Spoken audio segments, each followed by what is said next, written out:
Hi, my name is Ivan Dachi and welcome to my channel. For over a decade, I worked as a professional model. I traveled the world and I gained so many experiences that shaped who I am. In the latter part of my career, I decided to move into filmmaking, and that was before social media. In this series, I'll be talking to some of my friends who are still in the modeling industry to discuss the impact that social media has had on their career. If you're interested to watch, please stay tuned. Like and surprise. What the? Please like and sub. Please like and like and subscribe. Keep it moving.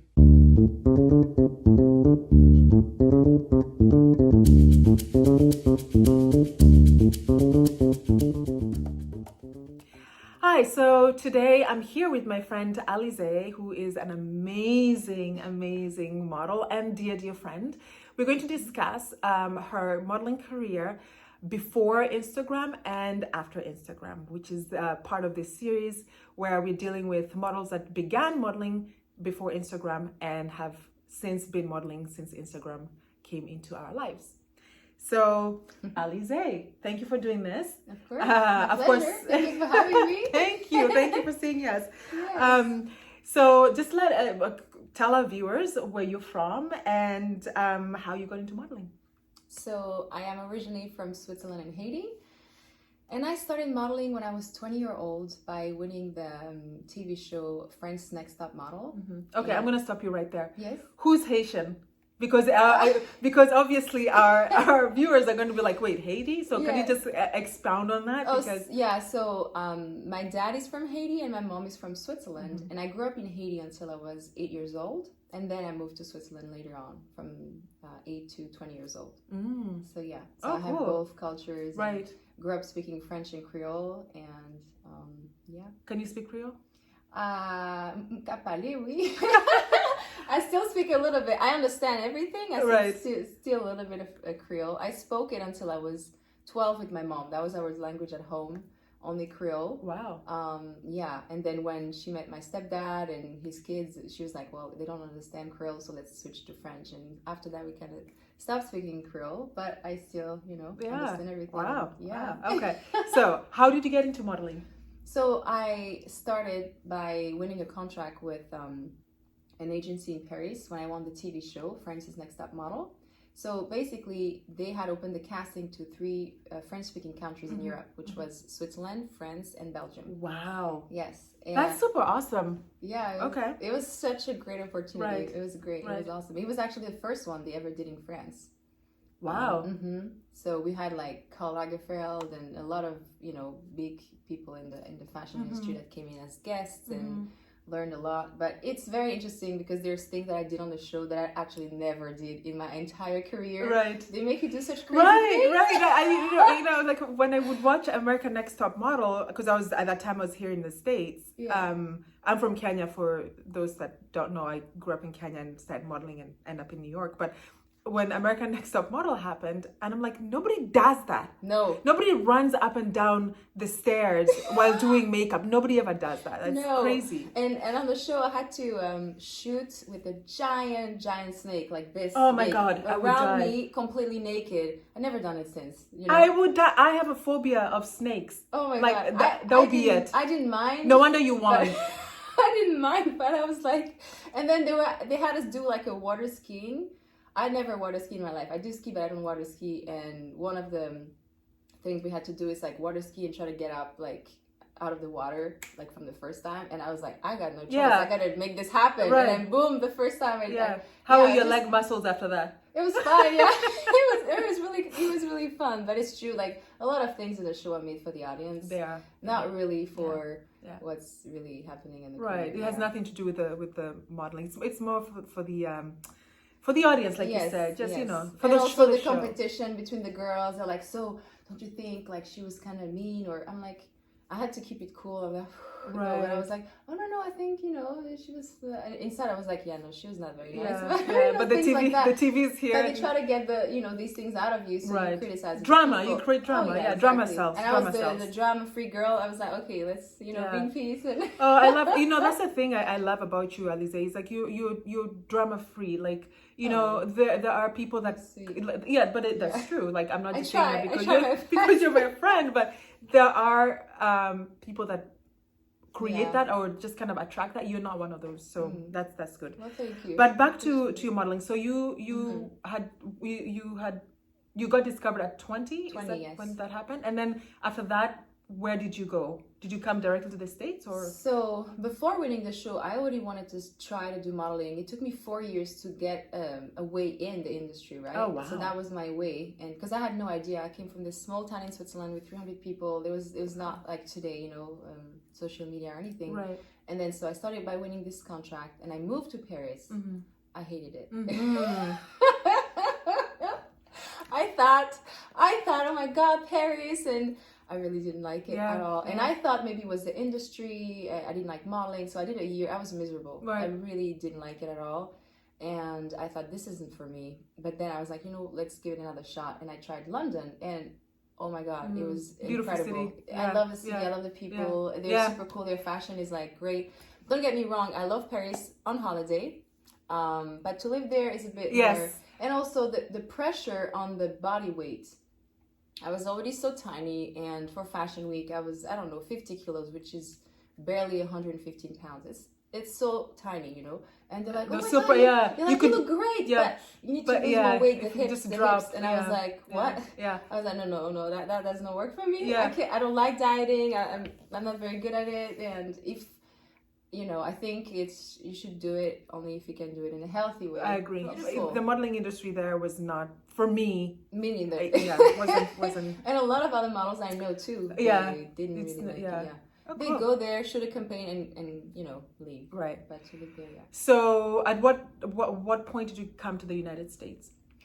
I came here 2010 in New York. Mm-hmm. Yes. Okay. So 5 years later, basically. But coming from Europe, it was always oh my God, New York, it's kind of the place to be for a model, like where everything happens, all the big photographers and brand everything, even though like haute couture is in France, in Paris and all this, and Milan, the fashion is incredible as well. But I think that, for every model it was really like a dream. But I had to build up my book first, have all these magazines and campaigns and first to build it and be able to come and get a good agency in New York. So I did Paris, London, Milan, kind of like smaller markets, Germany, Greece, Spain, basically all over Europe. I traveled, and for 5 years, I had a little notebook where I put all my boarding passes and train tickets. And that's every lovely. 2 weeks, I would be in another country for for the first 5 years. Yeah. Wow. It was very, it was great. I loved it. What a great way to save and to go back to your memory. Yeah. I wish I did that, to be honest. I still have it. I have the boarding pass for the last 3 years that I have to put in it, but for years and years I did that. Mm-hmm. And so what were your favorite places to visit, since you talked about saving all those, travel stubs and everything, and for work? For work. London, obviously. Mm-hmm. I loved Amsterdam. It was such I can see that. It was a smaller market and everything, but it was so great, and on the canals and everything is so amazing. And sometimes I had really trips to Northern Africa. I went to Morocco for photo shoots for magazines, and it was so great. Just 1 week here, 1 week there. Yeah, that's paradise. That's the thing that's wonderful about the modeling, especially at that time.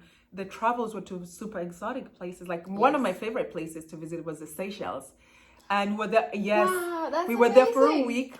We were shooting for Cosmopolitan swimsuit. Amazing, just the most.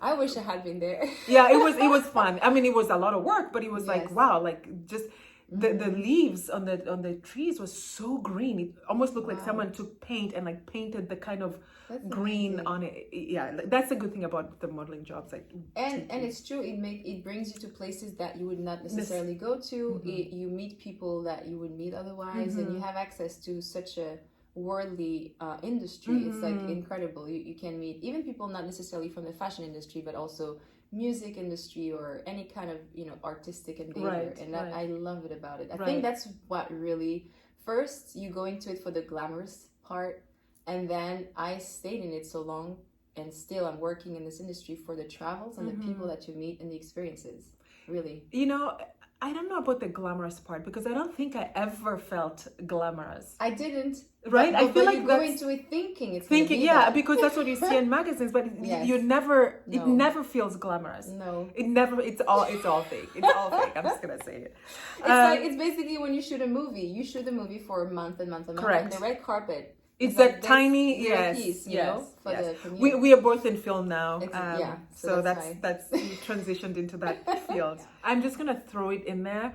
Alizee is a fantastic actress, fantastic. I've seen your work, and I'm so glad you're moving on to that part of the industry, so sweet. because we need to see that too. I mean, you're a Well, fantastic model too, but well, I think I have to give the same compliments, and because Eva and I have been helping each other taping over and over Right, for right. audition. Couple of and years, yeah, yeah. and I'm always inspired with your work, you know. Oh, thank you, Yes. thank you. I mean, thank you for saying that's really sweet. Yeah. But I often look at you. I'm like, I mean, we're gonna talk later about her other stuff. But who was your favorite client to work for, and why them specifically? It's interesting because there's like a lot of really big brands that I worked for that people would think, oh my God, it must be so incredible. Yes, sometimes it was great, but a lot of the time it was the smaller, very creative with small budgets that I enjoyed the most. Right, I can see that. Yes, it's not necessarily, sometimes of course it was great, like, okay, shooting a campaign for, like, I did a lot of hair stuff.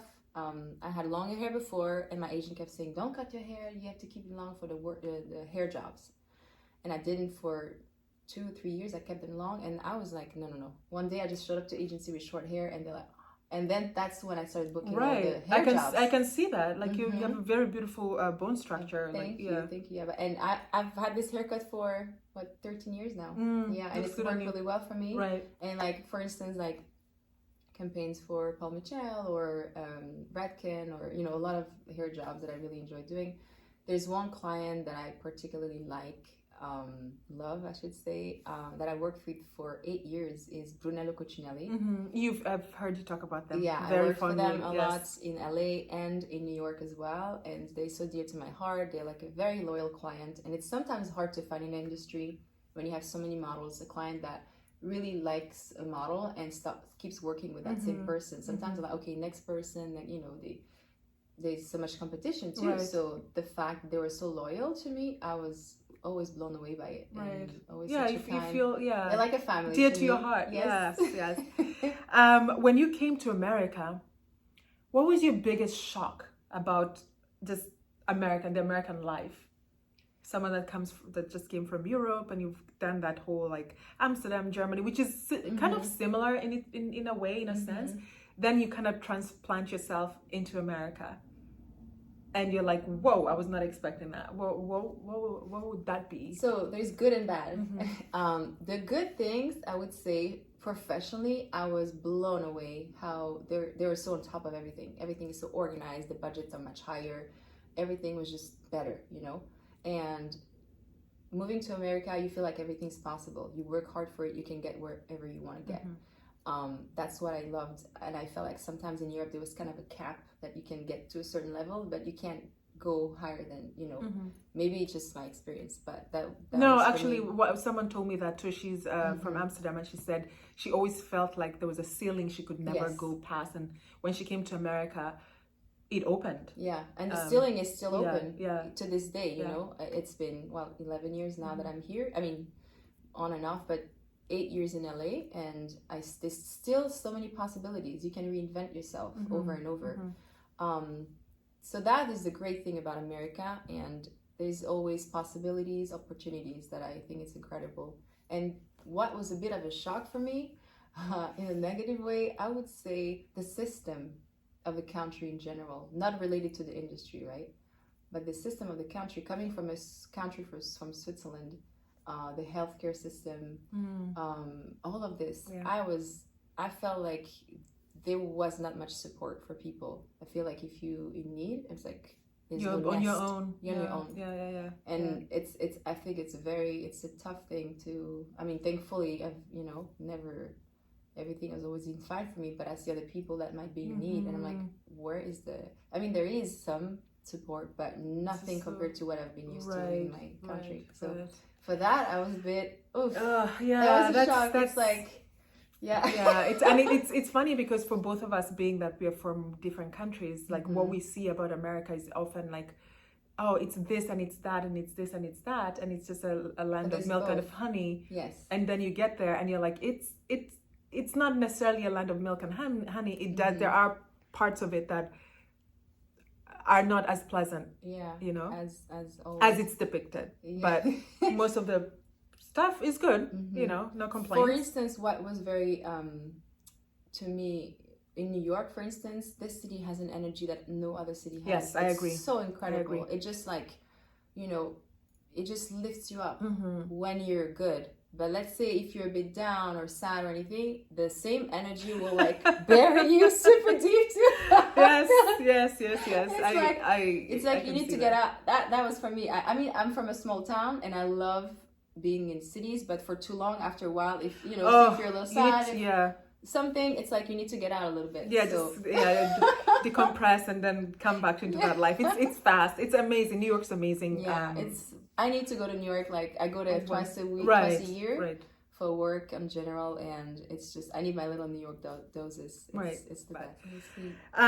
Let's get back to On Track. Yes. What is the biggest assumption about you that people have about you? I don't know. It's a biggest assumption. It's an interesting question. Sometimes, one time a friend told me that I was like, She told me, you're so nice. I thought you were fake. I was like, really? Why? And she's like, you're always too nice. I thought he was like, right. And I'm like, no, this is just who I am. See, that's crazy because I think a lot of people expect models and actors to be like sometimes mean, fake, bitchy, and all that, and that's not true. I mean, I'm sure there are people like that. You know what? One person told me one day. She said to me, Eva, you need to be a little bit more of a bitch.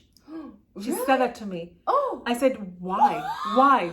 And she said, because people will take you seriously. And I told her I disagree. That's not who I am. I don't either. I don't even know how to be that. Yeah. But she was like, you need to be more of a bitch. I think there is this there's this how do you say, myth about models who are bitches or something, or mean. They get further. It's not true. And I think that those who are, they're insecure. Yes. Because there's no reason for it. Yeah, let's say you go into a room or casting or something, and there's like 20 girls that look just like you. If you're not self-confident on who you are, and you feel like, oh my god, like everyone's she's gonna probably get the job, or no, she's gonna get it, and you're like, oof, and you feel the need to be mean to others. Right. It's just insecurity to me. It definitely is a byproduct, because it's not going to make any difference being mean to other models or people or anyone the job or anyone.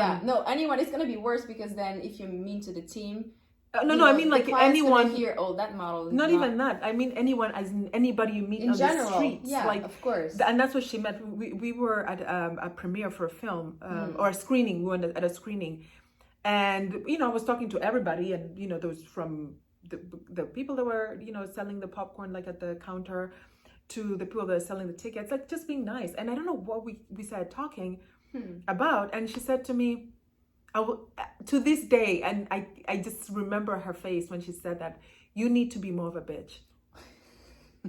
And I was stunned. I thought she was joking at first, and she's no, you need. I'm like, why? Anyway, she had her own explanation. That's on her.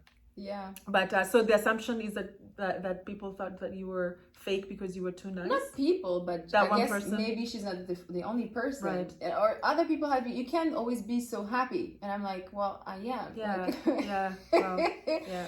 That one I've heard a couple times. Like, you're always so happy, right, always smiling. Right. Well, in general in life, even if I go through hard times, which we all do, I always try to stay positive. And I tend to laugh about it instead of cry about it. Mm-hmm. And that's the kind of the philosophy in my family. We're like, we just laugh things off instead of being all sad about Right. it. So. Hakuna Matata. Exactly. Telling you. Yeah. Yeah. All right. So let's move on to Instagram, when Instagram came. So you already were a model. With the rise of Instagram and Instagram models, what is expected of you now? Because you're still in the somewhat still in the fashion industry. I left about like 7-8 years ago, so I have no concept of what is expected of you. Is there something different that's expected of you now because of having that social media now being part of our lives? I mean, all parts of our lives now. Yes, definitely. I think that I was resisting it first when it came out. First I didn't really know what it was. It was interesting. Everyone was like, "Oh, Instagram." I downloaded it, and I thought it was an app to retouch photos, and I accidentally posted things without knowing I was posting publicly. I was so ignorant. Thank goodness it wasn't anything bad. And then I remember that was exactly around the time I moved to LA, 2012, 2013. And everyone was with the Instagram. And I was like, okay. And I got an account just for fun and not really using it as a tool for work. And nowadays, it's really difficult not to be on social media if you have a career in entertainment in general, I would say, modeling, acting, anything.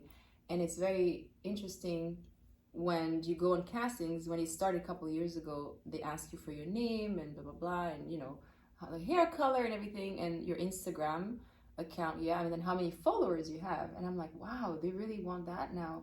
And it's interesting because I see that sometimes clients, they do take someone that has more followers to give them more visibility over getting a model that's more professional. And thank goodness not all of them do that, but I see that's happening for sure. And I was so resistant to it first. And then slowly I got more involved into it and regularly post things. And sometimes I'll post like every other day or every day for a while. And then for a week, I'm like, oh my God. Right. Okay, it's a job in itself too. It's a job. Yeah. It's a real job, And I'm like, I'm a mom too. So Yeah. I have a kid now. Yes, she's a mom to a beautiful little girl. Yeah, I have a almost 11-month-old baby. And it's like, with work and everything, it's another job to be on social media. Right. So definitely it's changed things. Right. Yes. Right. So you realized that Instagram had said, or Instagram models had said becoming a thing when they would ask you at the audition for your IG handle, right? Yes. Oh my goodness, that's crazy. Yeah, and the very first time I remember I was at Saddle Ranch in LA. And Saddle Ranch? Yeah, the restaurant. Yeah. And I was with friends and whatever, and then for some reason we started talking to a girl, and she said, it was way back, and she says, oh yeah, I'm a model, and I'm like, oh yeah, what's your agency? And she's like, Instagram. And I was like, huh, Instagram. Wow. And I was kind of like, interesting. All right. And I didn't really take it seriously because I'm like, that's not an agent, that's a platform, but that's not a manager or an agent. But I was kind of like, okay, I didn't think twice about it. And fast forward, well, it's a thing. It's a thing now. Yes. So let's talk about the pros of having being a model on IG. What are the advantages of that? You'd say, like, either having an IG account or even being a model on Instagram rather than the professional way, as we'd call it, in just because, lack of a better term. In your opinion, what are the pros of that?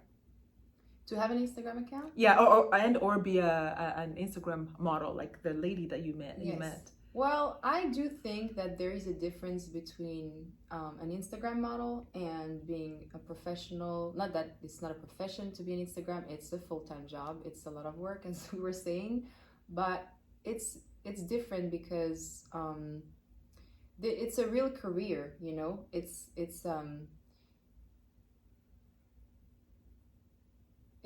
I don't know, like, no, it's like an athlete, I would compare it to.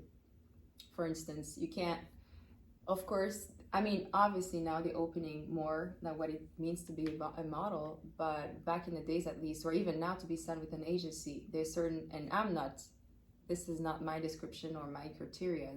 This is what the industry has been for years, you know, a certain height, a certain look, and everything.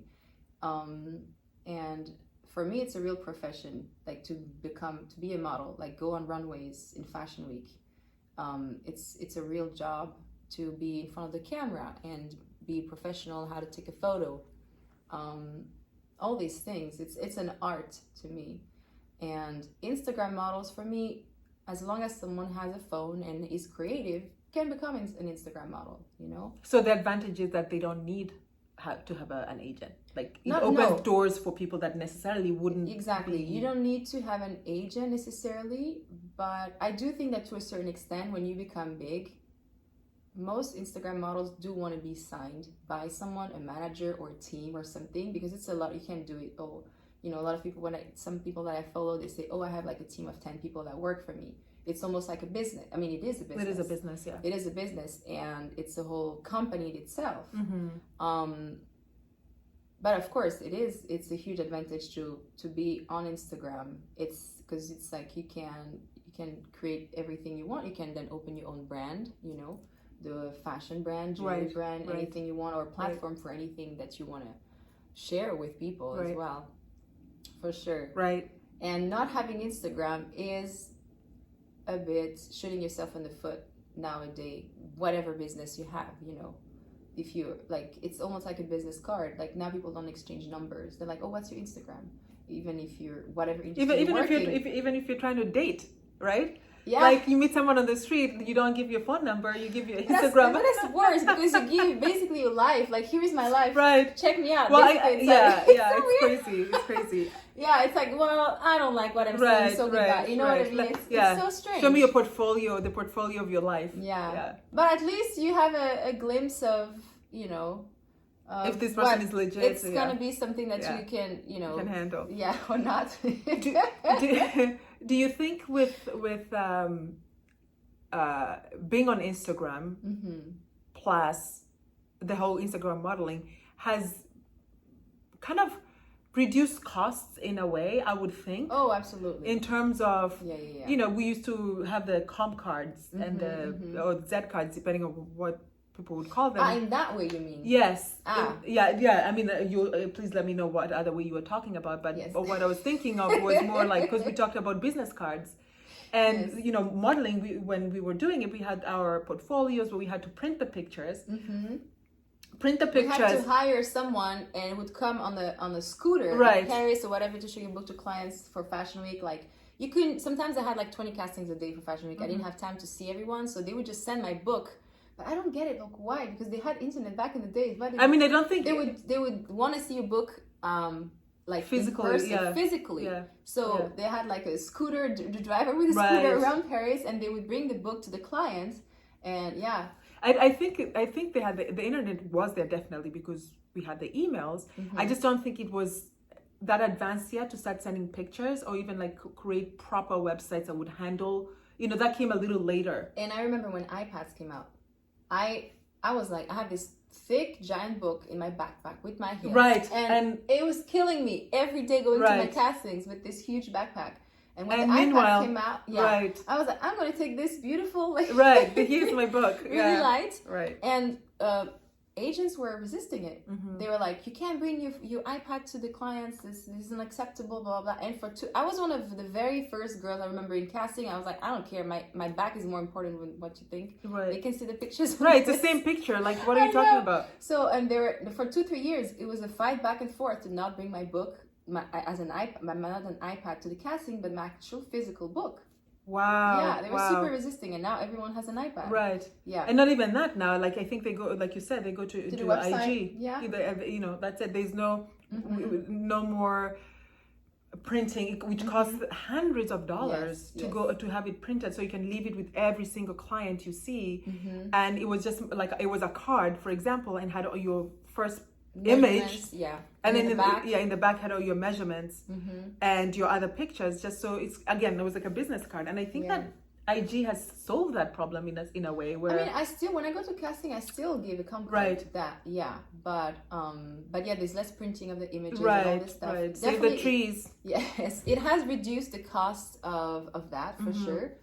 But I think there's other costs that come into it too, because for instance, if you want to, I know that some models or people who work with Instagram, maybe everything is digital, but then they'll promote an image and pay for more people to see that image.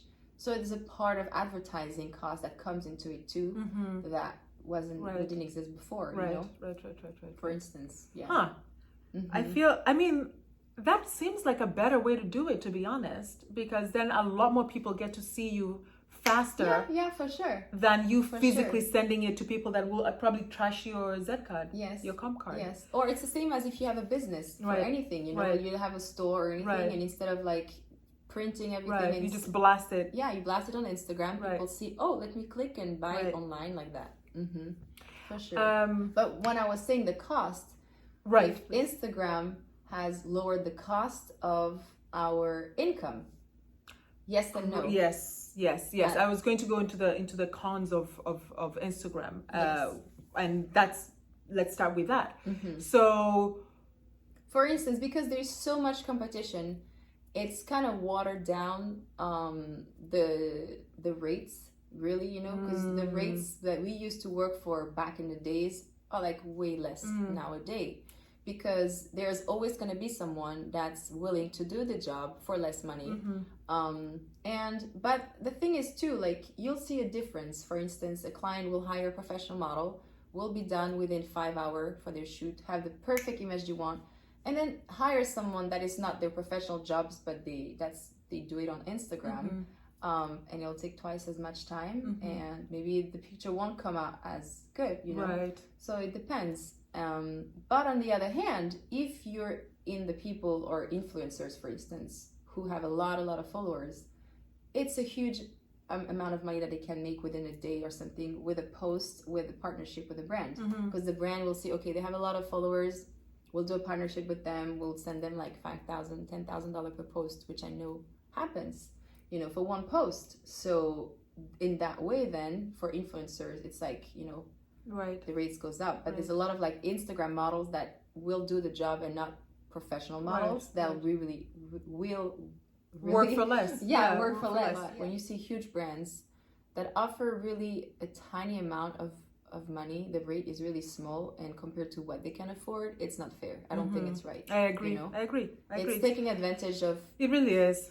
It really people, is. I think. Right. Yeah. Let's talk about another very important thing, which is mental health in the modeling. When we were doing it, clearly there was that. We had, you know, a lot of eating disorders that people, you know, would suffer from because of, you know, being told, again, like in Paris, get skinny.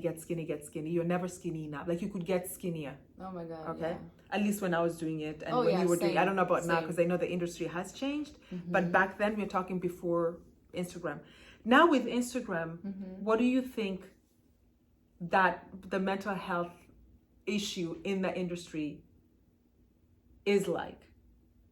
With Instagram? With Instagram, the introduction of Instagram now into the mix. I think that maybe before, you know, what was maybe difficult was everything related to, as you say, like the body image with health, the weight, being so skinny and all of that.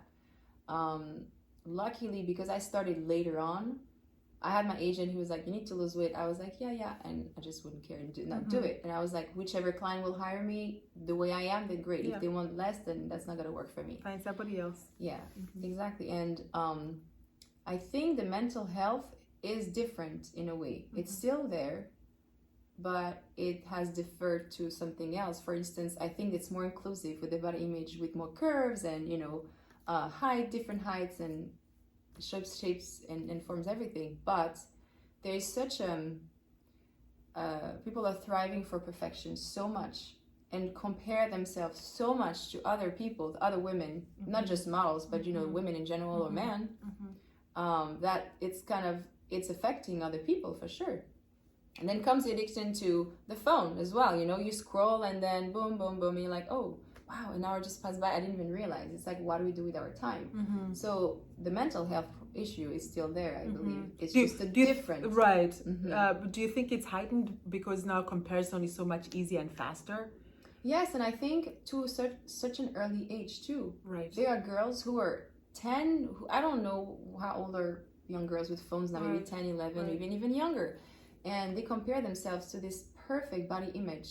That has been retouched. Oh my God, yeah. Gosh. Retouched and filtered 3 times. Right. And I don't know. And it's really bad for younger women too, I feel. I mean, men, I'm sure as well. But Men too, I see younger girls. I remember when I was 12, I looked like 12. For me, it's unfortunate that, you know, I have a daughter now, and I will do my best to preserve her as much as I can of that world and that influence, you know. Right. If you were to start modeling today with what you know, what would you do? Whew, with what I know, damn, I'd be so much more ahead, faster in a way. Because I was saying it took me 4 years just to get signed. And then also I didn't have a mentor. I made every single mistake you can imagine into the industry to, you know, to make it in a way, you know, and it was a slower process. And now everything is so accessible online. So would you jump onto Instagram?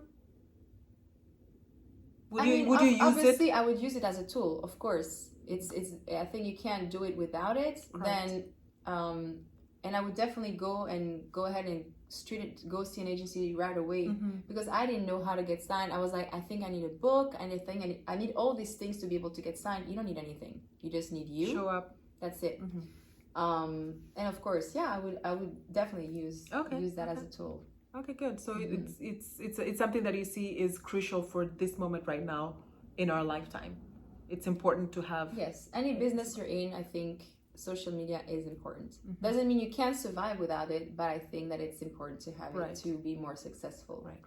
Like a hammer, you can use it to build, or you can use it to destruct. The choice is yours, right? Yeah, it's true. Do you have any regrets? Regrets with my career, you say? Or anything? In your career, something that you feel like I should have done that, or I shouldn't have done that? No, I don't know. I think everything I wanted to do, I did it, you know? And I think I'll have to think a bit more, but no.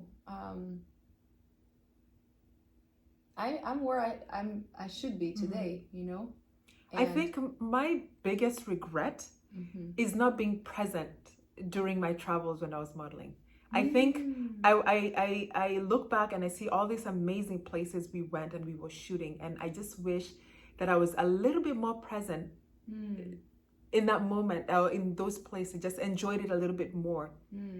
Because everything was paid for. These were exotic places that we were going to that I would love to go back to again. For example, the Seychelles, which is like, I think that it was like $3,000 a night.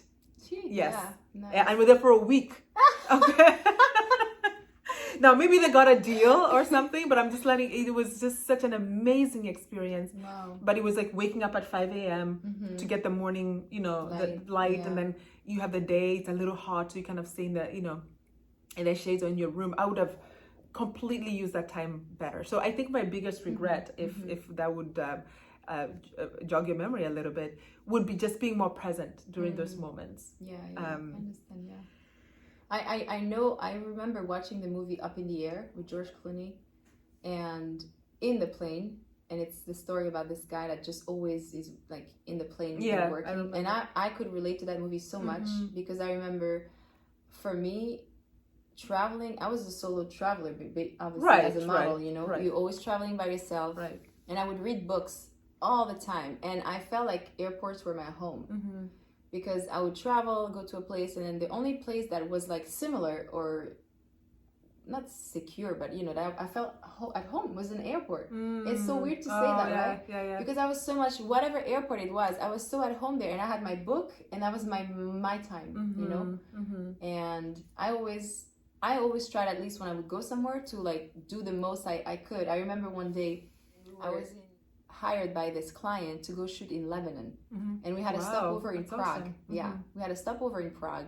We were 3 models and the photographer shooting there, And the one model and the photographer decided to stay. The layover was 5 hours in Prague. They decided to stay in the airport, and me and the other model were like, let's go adventure. Explore, so yeah. we literally like took the cab and we did a mini like super That's fast great. like a Wow. tour of like Prague. We had dinner and then boom, we went back in the plane and then we Yeah. landed in Lebanon. Yeah. And I remember always Oh, like that's awesome. using like every minute or something, you know, of the time that I had and to be able to explore. adventure Oh, and explore. that's lovely. But the regret I had, but it's not a regret in the sense, it's just like I couldn't share this with somebody anyone. else. But it's just Right. how it was. You Yes, know? yes, yes. That was I the mean, only thing, because I was in all these places that were awesome. And I Right. was like, oh my God, it's great. Right. But I wasn't with, you know, Somebody else a to share it significant with. other or Right. my family. I Right. was just by myself, Right. but I was just a solo traveler. Right. That's the one thing, but there's nothing I could do about it. Yeah. You know? Yeah. So yeah. Wow. Wow. So we're going to talk about life after modeling. Mm-hmm. So what are you up to now? I actually recently shot a TV show called Acapulco that's out on Apple TV Plus, and it's I guest star in one episode. It's coming out this Friday. What's the date? This Friday, 19th? The 19th. The 19th of November, yeah. 2021. Yes, it comes out, and I'm super excited. So yeah, that's like my next career Step, and yeah, step. Yeah. So, and you're a mom, obviously, Yes, to your yeah, little girl. so, That's yeah. amazing. being, you know, like multitasking between acting, modeling, and Right. being a mother, Right. and yeah. And how can people find you? On Instagram. The irony is not lost on this one. Okay. What is your handle? So Alizee _Gaillard. So ALIZE _Gaillard, GAILLARD. And same, I have a website, so it's www.alizee-gaillard.com. Yes. There we go. So yeah.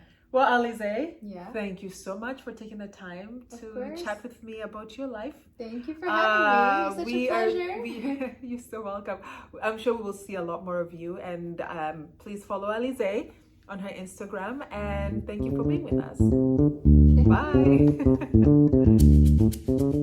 Bye.